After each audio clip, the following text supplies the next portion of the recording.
नमस्कार, सुप्रभात.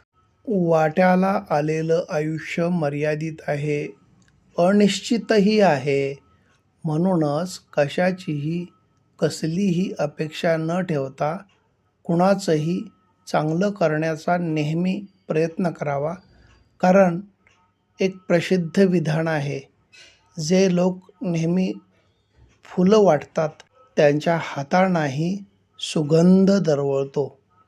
माणसाचे दोन गुरु असतात, एक अनुभव आणि दुसरा कर्म.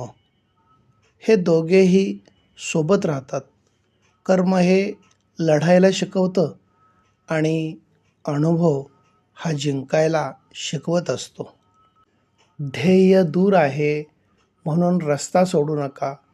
स्वप्न मनात धरलेलं कधीच मोडू नका.